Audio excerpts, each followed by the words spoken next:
ಎಲ್ಲರಿಗೂ ನಮಸ್ಕಾರ. ಶುಡ್ ಅನ್ನುವಂಥ ಪದವನ್ನು ಹೆಚ್ಚು ಬಳಕೆ ಮಾಡ್ತೇವೆ. ಶುಡ್ ಅಂತಂದರೆ ಒಂದು ರೀತಿಯಲ್ಲಿ ಇದನ್ನು ಮಾಡಲೇಬೇಕು, ಆಗಲೇಬೇಕು ಅನ್ನುವಂಥ ಸಂದರ್ಭಗಳಲ್ಲಿ ನಾವು ಇದನ್ನು ಯೂಸ್ ಮಾಡ್ತೇವೆ. ಅಷ್ಟೇ ಅಲ್ಲ, ಹಲವು ಬಾರಿ ಪ್ರಶ್ನೆಗಳನ್ನು ಕೇಳಬೇಕಾದ್ರೆ ಈ ಶುಡ್ಡನ್ನು ನಾವು ಯೂಸ್ ಮಾಡ್ತೇವೆ. ಇವತ್ತು ನೋಡೋಣ ಯಾವ ರೀತಿಯ ಪ್ರಶ್ನೆಗಳನ್ನು ಮಾಡ್ತೇವೆ ಶುಡ್ಡನ್ನು ಉಪಯೋಗಿಸ್ಕೊಂಡು. ಒಂದೊಂದು ಪದವನ್ನು ಹುಷಾರಾಗಿ ಗಮನಿಸಿ, ನಿಮಗೆ ಅರ್ಥ ಆಗುತ್ತೆ ಯಾವ ಪದ ಆದಮೇಲೆ ಯಾವ ಪದ ತಗೊಳ್ಬೇಕು ಅಂತ ಹೇಳಿಬಿಟ್ಟು. ನೋಡಿ, ಶುಡ್ ಐ ಗೋ ಅಂತಂದರೆ ನಾನು ಹೋಗಬೇಕಾ ಅಂತ ಹೇಳಿಬಿಟ್ಟು ಅರ್ಥ. ನಾನು ಹೋಗಬೇಕಾ ಅಂತ ಅಂದರೆ ಇದು ಅಕಸ್ಮಾತ್ ನನ್ನ ಒಂದು ಉಪಸ್ಥಿತಿಯಲ್ಲಿ ಇದ್ದರೆ ನಾನು ಹೋಗಬೇಕಾಗತ್ತೆ. ಅದನ್ನು ನಾನು ನಿಮ್ಮ ಹತ್ರ ಕೇಳಿ ತಿಳ್ಕೊಳ್ತೇನೆ, ನಾನು ಅಲ್ಲಿಗೆ ಹೋಗಬೇಕಾ, ಎಲ್ಲಿಗೋ ಒಂದು ಕಡೆಗೆ. ಇಲ್ಲಿ ಎಲ್ಲಿಗೆ ಅಂತ ಹೇಳಿಲ್ಲ. ಶುಡ್ ಐ ಗೋ ಅಂದರೆ ನಾನು ಹೋಗಬೇಕಾ ಅಂತ.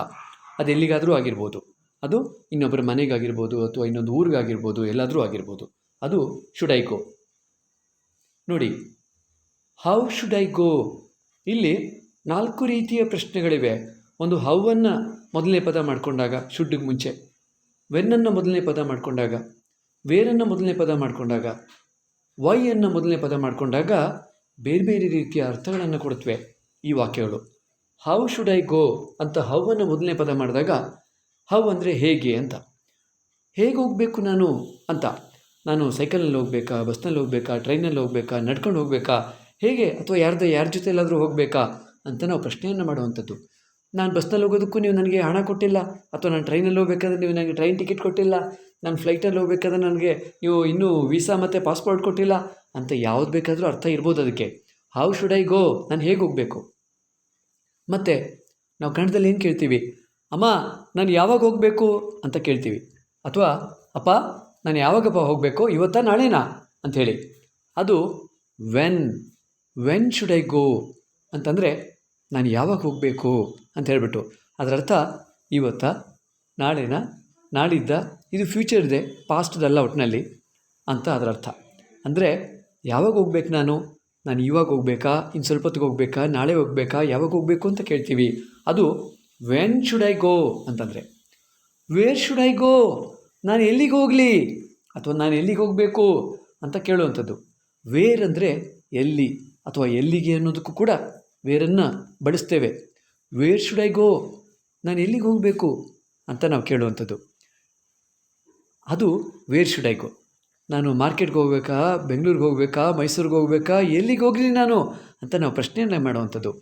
ವೈ ಶುಡ್ ಐ ಗೋ, ನೋಡಿ ಇದು ನಾನು ಯಾಕೆ ಹೋಗಬೇಕು ಅಂತ ಕೇಳಬೇಕಾದ್ರೆ, ಅಕಸ್ಮಾತು ಈ ಪರಿಸ್ಥಿತಿ ನಮಗೆ ಬರೋದಿಲ್ಲ ಸಾಮಾನ್ಯವಾಗಿ, ಅಕಸ್ಮಾತ್ ಬಂದರೆ ಅದನ್ನು ಯೂಸ್ ಮಾಡಬೇಕಾಗುತ್ತೆ. ಯಾಕೆ ಹೋಗ್ಬೇಕು ನಾನು, ವೈ ಶುಡ್ ಐ ಗೋ ಅಂತ ನಾವು ಕೇಳುವಂಥದ್ದು. ಈ ರೀತಿ 4 ರೀತಿಯ ಪ್ರಶ್ನೆಗಳಾಗಿ ನಾವು ಇದನ್ನು ಮಾಡ್ಕೋಬೋದು. ನೆಕ್ಸ್ಟ್ ನೋಡಿ, ಅದೇ ರೀತಿಯಲ್ಲಿ ಶುಡ್ ಐ ಕಮ್ ಅಂತ. ಈಗ ನಮ್ಮ ತಾಯಿ ಮಾರ್ಕೆಟ್ ಹತ್ರ ಇದ್ದಾರೆ ಅಂತ ಅಂದ್ಕೊಳ್ಳಿ, ಅವ್ರು ನನಗೆ ಕಾಲ್ ಮಾಡ್ತಾರೆ. ಕಾಲ್ ಮಾಡಿದ್ರೆ ನಾನು ಹೇಳ್ತೇನೆ, ಅಮ್ಮ ನಾನು ಬರಬೇಕಾ ಅಂಥೇಳಿ. ಇಲ್ಲಿ ನಾನು ಮಾರ್ಕೆಟ್ ಹತ್ರ ಅಂತ ಹೇಳಿಲ್ಲ, should I come to market ಅಂತ ಹಾಕಲಿಲ್ಲ. ಶುಡ್ ಐ ಕಮ್ ಅಂದರೆ ನಾನು ಬರಬೇಕಾ ಅಷ್ಟೇ. ಅದು ಎಲ್ಲಿಗಾದರೂ ಆಗಿರ್ಬೋದು. ನಾನು ಬರಬೇಕಾ ಅಂತ ನಾವು ಬೇರೆಯವ್ರನ್ನ ಕೇಳ್ತೇವೆ, ನಾನು ಬರಬೇಕಾ ಅಂತ. ಅದು ಶುಡ್ ಐ ಕಮ್ ಅಂಥೇಳಿ. ನಂತರ ನೋಡಿ, ಅದೇ ರೀತಿಯಲ್ಲಿ ಆವಾಗಲೇ ನಾವು ಗೋ ಜೊತೆಯಲ್ಲಿ, ಶುಡ್ ಐ ಗೋ ಜೊತೆಯಲ್ಲಿ ಯಾವ ರೀತಿ ಒಂದೊಂದು ಪದವನ್ನು, ಈ 4 ಪದಗಳನ್ನು ಮುಂಚೆ ಹಾಕ್ಕೊಂಡ್ವೋ ಅದೇ ರೀತಿಯ ಅರ್ಥಗಳನ್ನು ಇದು ಕಲ್ಪಿಸುತ್ತೆ. ಹೌ ಶುಡ್ ಐ ಕಮ್, ಅಮ್ಮ ನಾನು ಹೇಗೆ ಬರಬೇಕು, ಅಥವಾ ಅಪ್ಪ ನಾನು ಹೇಗೆ ಬರಬೇಕು ಹೇಳಿ, ನಾನು ನಡ್ಕೊಂಡು ಬರಲ್ಲ, ಅಥವಾ ಸೈಕಲ್ ಎತ್ಕೊಂಡು ಬರಲ್ಲ, ಅಥವಾ ಕಾರ್ನಲ್ಲಿ ಬರಬೇಕಾ, ಸ್ಕೂಟರ್ನಲ್ಲಿ ಬರಬೇಕಾ, ಹೇಗೆ ಬರಬೇಕಪ್ಪ ಅಂತ ಕೇಳುವಂಥದ್ದು. How should I come. When should I come ಅಂದರೆ ನೋಡಿ, ಈಗ ಅಕಸ್ಮಾತ್ ನಮ್ಮ ತಂದೆ ಮಾರ್ಕೆಟ್ ಹತ್ರ ಹೋಗಿ ಅವರು ಪರ್ಚೇಸ್ ಮಾಡ್ತಿರ್ತಾರೆ. ಈಗ ನಾನು ಕೇಳ್ತೀನಿ, ಅಪ್ಪ ಯಾವಾಗ ಬರಬೇಕು, ನಾನು ಈಗಲೇ ಬರಬೇಕಾ, ಇನ್ನು ಸ್ವಲ್ಪ ಹೊತ್ತು ಬಿಟ್ಕೊಂಬರ್ಬೇಕಾ, ಅಥವಾ ನೀವು ಮತ್ತೆ ನನಗೆ ಕಾಲ್ ಮಾಡಿ ಹೇಳ್ತೀರಾ ಯಾವಾಗ, ಇನ್ನೊಂದು ಅರ್ಧ ಗಂಟೆಯಲ್ಲಿ ಬರಬೇಕಾ, ಯಾವಾಗ ಬರಬೇಕಪ್ಪ ಅಂತ ನಾವು ಕೇಳ್ತೇವೆ. ಅದು when should I come.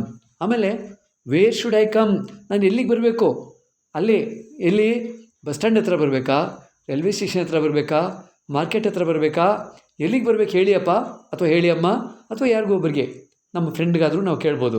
Wear should I come, ನಾನು ಎಲ್ಲಿಗೆ ಬರಬೇಕು ಹೇಳಿ ಅಂತ. ವೈ ಶುಡ್ ಐ ಕಮ್ ಇದನ್ನು ನಾವು ಯೂಸ್ ಮಾಡೋಂಗಿಲ್ಲ ಇಲ್ಲಿ ಈ ಸಂದರ್ಭದಲ್ಲಿ, ಈ ಸಂದರ್ಭ ತಗೊಂಡ್ರೆ. ಆದರೆ ಅಕಸ್ಮಾತ್ ಬೇರೆ ಯಾರಾದರೂ ಏನಂತಂದರೆ ಬಾರಪ್ಪ ಅಂತ ಹೇಳ್ಬಿಟ್ಟು ಕೇಳಿದ್ರೆ, ನೀವು ಅಲ್ಲಿಗೆ ಹೋಗುವಂಥ ಪರಿಸ್ಥಿತಿ ನಿಮಗೆ ಇಲ್ಲ ಅಂತ ಹೇಳ್ಬಿಟ್ಟು ಅಂದರೆ, ಅಥವಾ ಆ ಥರ ಪ್ರಮೇಯನೇ ಇಲ್ಲ ಅಂತಂದರೆ ನೀವು ಅದನ್ನು ಕೇಳ್ಬೋದು. ವೈ ಶುಡ್ ಐ ಕಮ್, ನಾನು ಯಾಕೆ ಬರಬೇಕು ಅಂತ ನೀವು ಬಳಸ್ಕೋಬೋದು. ಮುಂದಿನ ಪ್ರಶ್ನೆ, ಪೇ ಅಂದರೆ ಸಂದಾಯ ಮಾಡುವುದು ಅಥವಾ ಹಣ ಕಟ್ಟುವುದು.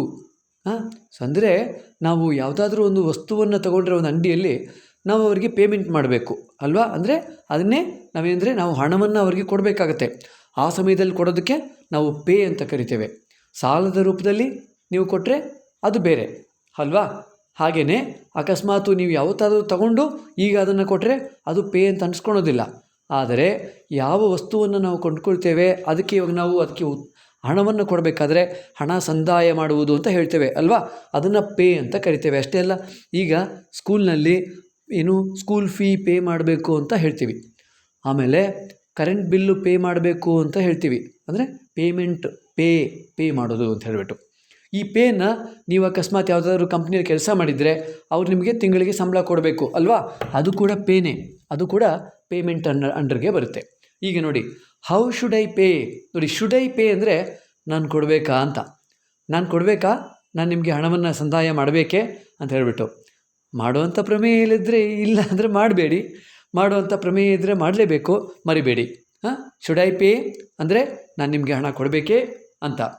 ಇಲ್ಲಿ ನೋಡಿ ಒಂದು ವಿಶೇಷವಾದ ಪ್ರಶ್ನೆ, how much should I pay. How much ಅಂದರೆ ಎಷ್ಟು, ನಾನು ಎಷ್ಟು ಕೊಡಬೇಕು.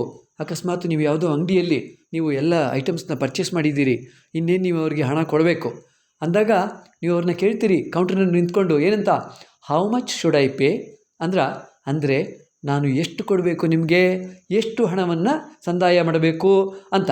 ಅವ್ರು ಹೇಳ್ತಾರೆ ಕೊಟ್ಬಿಡಿ 1,00,000, ಕೊಟ್ಬಿಡಿ 50,000 ಅಂತ ಹೇಳ್ಬಿಟ್ಟು ಹೇಳ್ತಾರೆ ಅವರು. ಇಲ್ಲ, ಬಿಲ್ ಎಷ್ಟಾಗಿರುತ್ತೋ ಅಷ್ಟೇ ಹೇಳ್ತಾರೆ, ಹೌದಲ್ವಾ. ಸೊ ಹಾಗೆ ನೀವು ಹಣವನ್ನು ಸಂದಾಯ ಮಾಡಬೇಕಾಗತ್ತೆ. ಅದು how much should I pay ಅಂತ.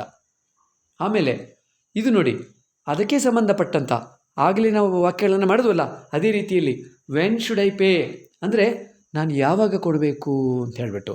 ಅಕಸ್ಮಾತು ಅವರು ಯಾರಾದರೂ ಒಬ್ಬರು ನಿಮಗೆ ಒಂದು ವಸ್ತುವನ್ನು ಕೊಟ್ಟು ನೀವು ಪರವಾಗಿಲ್ಲ ನಿಧಾನವಾಗಿ ಕೊಡಿ ಆಮೇಲೆ ಕೊಡಿ ಅಂತಂದರೆ ನೀವು ಕೇಳ್ತೀರಿ ನಾನು ಯಾವಾಗ ಕೊಡಬೇಕು ಹೇಳಿ ಅಂತ ಹೇಳಿಬಿಟ್ಟು. ಅಂದರೆ ನಾಳಿದ್ದ ಒಂದು ವಾರ ಬಿಟ್ಕೊಂಡು ಕೊಡಬೇಕಾ, ಅಥವಾ ಒಂದು ತಿಂಗಳು ಬಿಟ್ಕೊಂಡು ಕೊಡೋದಾ, ಅಥವಾ ಒಂದು ವರ್ಷ ಬಿಟ್ಕೊಂಡು ಕೊಡೋದಾ, 10 ವರ್ಷ ಬಿಟ್ಕೊಂಡು ಕೊಡೋದಾ ಅಂತ ಯಾವುದೋ ಒಂದು ಟೈಮ್ ಲಿಮಿಟ್ ಇರಬೇಕಲ್ಲ. ವೆನ್ ಶುಡ್ ಐ ಪೇ, ನಾನು ಯಾವಾಗ ಕೊಡಬೇಕು. ವೈ ಶುಡ್ ಐ ಪೇ, ನಾನು ಯಾಕೆ ಪೇ ಮಾಡಬೇಕು ನಿಮಗೆ, ಯಾಕೆ ಕೊಡಬೇಕು ನಾನು, ಅದು ನಿಮಗೇನೆ ಅನ್ನೋದು ಬೇಕಾಗಿಲ್ಲ, ಬೇರೆ ಯಾಕಾದರೂ ಆಗಿರ್ಬೋದು. ನೀವು ಇದನ್ನು ಎರಡನೇ ವ್ಯಕ್ತಿಗೆ ಕೇಳ್ಬೋದು ಈ ಪ್ರಶ್ನೆಯನ್ನು, ನಾನು ಯಾಕೆ ಕೊಡಬೇಕು ಅವ್ರಿಗೆ ಅಂತ ಕೂಡ ನೀವು ಕೇಳ್ಬೋದು. Why should I pay. ಆಮೇಲೆ ಹೌ ಶುಡ್ ಐ ಪೇ. ನೋಡಿ, ಇಲ್ಲಿ ಹೌ ಇದೆಯಲ್ಲ, ಇದು ಒಂದು ವಿಶೇಷವಾದ್ದು. ಯಾಕೆ ಅಂದರೆ ಈಗ ಆವಾಗಲೇ ನಾವು ಸೈಕಲ್ನಲ್ಲಿ ಬರಬೇಕಾ ಬಸ್ನಲ್ಲಿ ಬರಬೇಕಾ ಅಂತ ಕೇಳೋದಕ್ಕೆ ನಾವು ಹೌವನ್ನು ಯೂಸ್ ಮಾಡಿದ್ವಿ, ಹೌದಲ್ವಾ. ಇಲ್ಲಿ ಆ ಥರ ಆಗೋದಿಲ್ಲ. ಹೌ ಶುಡ್ ಐ ಪೇ ಅಂದರೆ ನಾನು ಹಣದ ಮೂಲಕ ಕೊಡಬೇಕಾ, ಅಥವಾ ಚೆಕ್ ಮೂಲಕ ಕೊಡಬೇಕಾ, ಅಥವಾ ಆನ್ಲೈನ್ ಟ್ರಾನ್ಸ್ಫರ್ ಮಾಡಬೇಕಾ, ಅಥವಾ ಗೂಗಲ್ ಪೇ ಮಾಡಬೇಕಾ ಅಂತ ಹೇಳಿಬಿಟ್ಟು ಯಾವ ರೂಪದಲ್ಲಿ ನಾನು ನಿಮಗೆ ಹಣವನ್ನು ಸಂದಾಯ ಮಾಡಬೇಕು ಹೇಳಿ ಅಂತ ಕೇಳುವಂಥದ್ದು. ಅದು ಹೌ ಶುಡ್ ಐ ಪೇ ಅಂಥೇಳಿ ಇಷ್ಟೊಂದು ವಾಕ್ಯಗಳನ್ನು ನಾವು ಮಾಡ್ಬೋದು. ಒಂದು ಸಾರಿ ನಿಮಗೆ ಶುಡ್ ಅರ್ಥ ಆಯಿತು, ಇನ್ಮೇಲೆ ನೀವು ಶುಡ್ಡನ್ನು ಬಿಡೋದಿಲ್ಲ, ನೀವು ಯೂಸ್ ಮಾಡ್ತೀರಿ ಇವತ್ತಿಂದ ಅಲ್ವಾ. ನೋಡಿ, ಹೌ ಶುಡ್ ಐ ನೋ, ಇದು ಒಂದು ವಿಶೇಷವಾದ ಪ್ರಶ್ನೆ. ಐ ನೋ ಅಂದರೆ ನನಗೆ ಗೊತ್ತು ಅಂತ. ಇದು KNOW ಬೇರೆ, NO ಅನ್ನೋದು ಬೇರೆ. NO ಅಂದರೆ ನೋ ಅಂತ ಅಂದರೆ ಒಂದು ರೀತಿಯಲ್ಲಿ ಇಲ್ಲ ಅಂತ, ಒಂದು ರೀತಿಯಲ್ಲಿ ಏನಾಗುತ್ತೆ ಅದು ಬೇಡ ಅಂತ ಕೂಡ ನಾವು ಅದನ್ನ ಯೂಸ್ ಮಾಡಿಬಿಡ್ತೇವೆ. ಆದರೆ KNOW ಇದಕ್ಕೆ ಮೀನಿಂಗೇ ಬೇರೆ. ಇದು ಗೊತ್ತು, ಐ ನೋ ಅಂದರೆ ನನಗೆ ಗೊತ್ತು ಅಂತ. ಈಗ ಅಕಸ್ಮಾತು ನೀವು ಬಂದಿದ್ರಿ ನಮ್ಮ ಮನೆ ಹತ್ರ, ಆಮೇಲೆ ನೀವು ಅಲ್ಲಿಂದ ಮನೆಗೆ ಬರಲಿಲ್ಲ, ನಮ್ಮ ಮನೆಗೆ ನೀವು ಹಾಗೆ ಹೊರಟೋದ್ರಿ. ಆಮೇಲೆ ನೀವು ನನಗೆ ಕಾಲ್ ಮಾಡ್ತೀರಿ, ನಾನು ಬಂದಿದ್ದೆ ನಿಮ್ಮ ಮನೆ ಹತ್ರ, ನೀವು ನನ್ನ ಮಾತಾಡಿಸಿಲ್ಲ ಅಂತ ಹೇಳಿಬಿಟ್ಟು. ನಾನು ನಿಮ್ಮನ್ನು ಕೇಳ್ತೇನೆ, ನೀವು ಬಂದಿದ್ದಿದ್ದೇ ನನಗೆ ಗೊತ್ತಿಲ್ಲ, ಹಾಗಾಗಿ ನಾನು ನಿಮ್ಮನ್ನು ಹೇಗೆ ಮಾತಾಡ್ಸೋದಕ್ಕೆ ಸಾಧ್ಯ. ಹೌ ಶುಡ್ ಐ ನೋ, ನನಗೆ ಹೇಗೆ ಗೊತ್ತಾಗಬೇಕು ಅಂತ. ನನಗೆ ಹೇಗೆ ಗೊತ್ತಾಗುತ್ತೆ ಅಥವಾ ನನಗೆ ಹೇಗೆ ಗೊತ್ತಾಗಬೇಕು ಅಂಥೇಳಿ ಅದರ ಅರ್ಥ. ನೆಕ್ಸ್ಟ್ ನೋಡಿ, should I wait for you. Wait ಅಂದರೆ ಏನು, ನಾವು ಕಾಯುವುದು ಅಂತ ಹೇಳಿಬಿಟ್ಟು, ಯಾರಿಗಾದರೂ ಕಾಯುವುದು ಅಂತ ಹೇಳಿಬಿಟ್ಟು. ಈಗ I will wait for you ಅಂದರೆ ನಾನು ನಿಮಗೋಸ್ಕರ ಕಾಯ್ತೇನೆ ಅಂತ. Should I wait for you ಅಂತ ನೀವು ಹೇಳ್ತೀರಿ ನಿಮ್ಮ ಸ್ನೇಹಿತನಿಗೆ ಏನಂದರೆ please be there, I will come in 5 minutes ಅಂತ, ದಯವಿಟ್ಟು ಅಲ್ಲೇ ಇರು, ನಾನು ಇನ್ನೊಂದು 5 ನಿಮಿಷದಲ್ಲಿ ಬರ್ತೇನೆ ಅಂತ ಹೇಳ್ತೀರಿ. ಆಗ ಅವ್ರು ಕೇಳ್ತಾರೆ should I wait for you ಅಂತ. ಅದರ ಅರ್ಥ ನಾನು ಹೋಗದೆ ಇಲ್ಲೇ ನಿಮಗೋಸ್ಕರ ಕಾಯಬೇಕೇ ಅಂತ ಅದರ ಅರ್ಥ. Should I wait for you ಅಂತಂದರೆ ನೀವು ಅದನ್ನು ಬಳಸ್ಕೋಬೋದು. ಯಾವುದೇ ಸಂದರ್ಭದಲ್ಲೂ ನೀವು ಬೇರೆಯವರಿಗೆ ಕೇಳಬೇಕಾದ್ರೆ should I wait for you ಅಂತ ಕೇಳ್ಬೋದು. ನಾನು ನಿಮಗೋಸ್ಕರ ಕಾಯಬೇಕೇ ಅಥವಾ ನಾನು ಕಾಯಬೇಕೇ ಇಲ್ಲಿ, ಕಾಯಬೇಕಾ ಅಂತ ನೀವು ಕೇಳುವಂಥದ್ದು. ಅದನ್ನು ನೀವು ಬೇಕಾದರೆ ಯು ಅನ್ನು ತೆಗೆದುಬಿಡಿ, should I wait for him ಅಂತ ಅನ್ಬೋದು. ಅವನಿಗಾಗಿ ಅಥವಾ ಯಾರೊಬ್ಬರು ದೊಡ್ಡವರು ಗಂಡಸರು ಅವರಿಗೋಸ್ಕರ ನಾನು ಕಾಯಬೇಕಾ ಅಂತ should I wait for him. ಅದೇ ರೀತಿಯಲ್ಲಿ ನೀವು ಕೊನೆಯಲ್ಲಿ ಹರನ್ನು ಹಾಕ್ಕೊಂಡಾಗ should I wait for her ಅಂದರೆ ಆಕೆಗಾಗಿ, ಯಾರೋ ಒಬ್ಬರು ದೊಡ್ಡ ಫೀಮೇಲ್ ಆಗಿರ್ಬೋದು ಅಥವಾ ಒಂದು ಚಿಕ್ಕ ಹೆಣ್ಮಗು ಆಗಿರ್ಬೋದು. Should I wait for her ಅಂದರೆ ನಾನು ಅವಳಿಗೋಸ್ಕರ ಕಾಯಬೇಕೆ ಅಥವಾ ನಾನು ಆಕೆಗೋಸ್ಕರ ಕಾಯಬೇಕೇ ಇಲ್ಲಿ ಅಂತ ಕೇಳುವಂಥದ್ದು. ಅವರು ಹೌದಪ್ಪ ನೀನು ಕಾಯಿ, ಅದು ಹೌದಮ್ಮ ನೀ ಅಲ್ಲೇ ಇರು, ವೆಯ್ಟ್ ಮಾಡು ಅಂತಂದರೆ ಆವಾಗ ಅವ್ರಿಗೋಸ್ಕರ ಕಾಯ್ತೇವೆ, ಹೌಲ್ವಾ? ನೋಡಿ, should I talk to him, should I talk to him ಅಂತಂದರೆ ನಾನು ಅವನ ಜೊತೆಯಲ್ಲಿ ಮಾತಾಡಬೇಕಾ ಅಂತ ಹೇಳಿಬಿಟ್ಟು. ಯಾವುದೋ ಒಂದು ವಿಚಾರ ಇರುತ್ತೆ, ಅಕಸ್ಮಾತ್ ನೀವು ಮಾತಾಡೋದಕ್ಕಾಗಲಿಲ್ಲ, ಆಗ ನಿಮ್ಮ ಅಣ್ಣ ಅಥವಾ ನಿಮ್ಮ ತಂಗಿ ಅಥವಾ ನಿಮ್ಮ ಅಕ್ಕ ಯಾರೋ ಒಬ್ಬರು ಕೇಳ್ತಾರೆ ಏನಂತ, ನಾನು ಅವನ ಹತ್ರ ಮಾತಾಡಬೇಕೇ ಅಂಥೇಳಿ. ಅಂದರೆ ಅಕಸ್ಮಾತು ನಾನು ಯಾವುದೋ ಒಂದು ವಿಚಾರವನ್ನು ಅವ್ರ ಹತ್ರ ಮಾತಾಡಿ ನಿಮಗೆ ವಿಚಾರವನ್ನು ಮುಟ್ಟಿಸಬೇಕೇ ಅಥವಾ ಯಾವುದೋ ಒಂದು ಕಾರ್ಯವನ್ನು ಮುಂದೆ ಸಾಗಿಸಬೇಕೇ ಅಂತ ಕೇಳೋದಕ್ಕೆ ನಾವು should I talk to him, ನಾನು ಅವನ ಹತ್ರ ಮಾತಾಡಬೇಕಾ ಅಂತ ಹೇಳ್ಬಿಟ್ಟು ಕೇಳ್ತೇವೆ. ಈಗ ಆ ಹಿಮ್ಮನ್ನು ತೆಗೆದುಬಿಡಿ, should I talk to her ಅಂದರೆ ನಾನು ಆಕೆಯ ಬಳಿ ಮಾತಾಡಬೇಕೆ ಅಥವಾ ನಾನು ಅವಳ ಬಳಿ ಮಾತಾಡಬೇಕೆ ಅಂತ. Should I talk to them ಅಂದರೆ ಇಬ್ಬರು ಅಥವಾ 3 ಜನ, ನಾನು ಅವ್ರ ಹತ್ರ ಮಾತಾಡಬೇಕಾ ಅಥವಾ ನಾನು ಅವ್ರ ಹತ್ರ ಮಾತಾಡಬೇಕೆ ಅಂತ ಕೇಳುವಂಥ ಪ್ರಶ್ನೆ, ಅದು should I talk to them ಆಗುತ್ತೆ. ನಂತರ ನೋಡಿ, ಶುಡ್ ಐ ಕಾಂಟ್ಯಾಕ್ಟ್ ಹಿಮ್ ಅಂತಂದರೆ ಒಂದು ರೀತಿಯಲ್ಲಿ ಹೋಗಿ ಭೇಟಿ ಮಾಡೋದು ಅಂತಲ್ಲ, ಆತನನ್ನು ಏನಂತಂದರೆ ಕಾಂಟ್ಯಾಕ್ಟ್ ಮಾಡುವುದು ಅಂದರೆ ಅವರನ್ನು ಏನಂದರೆ ಮಾತಾಡೋ ಒಂದು ಮಟ್ಟಕ್ಕೆ ಕರ್ಕೊಂಡು ಹೋಗಿ ಅವರನ್ನು ಆ ಒಂದು ವಿಚಾರವನ್ನು ಅವ್ರಿಗೆ ತಲುಪಿಸೋದಕ್ಕೆ ನಾವು ಪ್ರಯತ್ನವನ್ನು ಮಾಡುವಂಥದ್ದು. ಶುಡ್ ಐ ಕಾಂಟ್ಯಾಕ್ಟ್ ಹಿಮ್, ಅದು ಫೋನ್ನಲ್ಲಿ ಕಾಂಟ್ಯಾಕ್ಟ್ ಮಾಡ್ಬೋದು ನಾವು, ಅಥವಾ ಇಮೇಲ್ನಲ್ಲಿ ಕಾಂಟ್ಯಾಕ್ಟ್ ಮಾಡ್ಬೋದು, ಮೆಸೇಜ್ನಲ್ಲಿ ಕಾಂಟ್ಯಾಕ್ಟ್ ಮಾಡ್ಬೋದು, ಹೇಗಾದರೂ ಮಾಡ್ಬೋದು.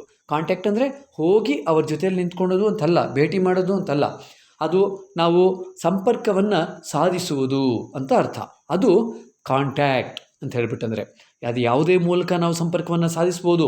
ಫೋನ್ನಲ್ಲಾಗಿರ್ಬೋದು, ಇಮೇಲ್ನಲ್ಲಾಗಿರ್ಬೋದು, ಫೋನ್ ಮೆಸೇಜ್ನಲ್ಲಾಗಿರ್ಬೋದು, ಹೇಗಾದರೂ ಆಗಿರ್ಬೋದು. ಶುಡ್ ಐ ಕಾಂಟ್ಯಾಕ್ಟ್ ಹಿಮ್, ನಾನು ಯಾರಿಗೂ ಗೊತ್ತಿರೋರ ಮೂಲಕ ನಾನು ಅವ್ರ ಹತ್ರ ಕಳಿಸ್ಬಿಟ್ಟು ಬೇಕಾದರೆ ನಾನು ಅವ್ರ ನಂಬರ್ ತರಿಸ್ಕೊಂಡು ಬೇಕಾದ್ರೆ ನಾವು ಅವ್ರ ಹತ್ರ ಮಾತಾಡ್ಬೋದು. ಅದಕ್ಕೆ ನಾವು ಕೇಳ್ತೇವೆ ಶುಡ್ ಐ ಕಾಂಟ್ಯಾಕ್ಟ್ ಹಿಮ್ ಅಂತ ಹೇಳ್ಬಿಟ್ಟು. ಇದನ್ನು ನೀವು ಶುಡ್ ಐ ಕಾಂಟ್ಯಾಕ್ಟ್ ಹರ್ ಕೂಡ ಮಾಡ್ಕೋಬೋದು, ನಾನು ಆಕೆಯನ್ನು ಸಂಪರ್ಕ ಮಾಡಬೇಕೇ ಅಂತ ಹೇಳಿಬಿಟ್ಟು. ಶುಡ್ ಐ ಕಾಂಟ್ಯಾಕ್ಟ್ ದೆಮ್ ಅಂದರೆ ಅವರು ಅಂತ ಆಗುತ್ತೆ. ನೋಡಿದ್ರಾ, ಶುಡ್ನ ಎಷ್ಟೊಂದು ನಾವು ಬಳಸ್ತಾ ಇದ್ದೀವಿ, ಹೌದಲ್ವಾ?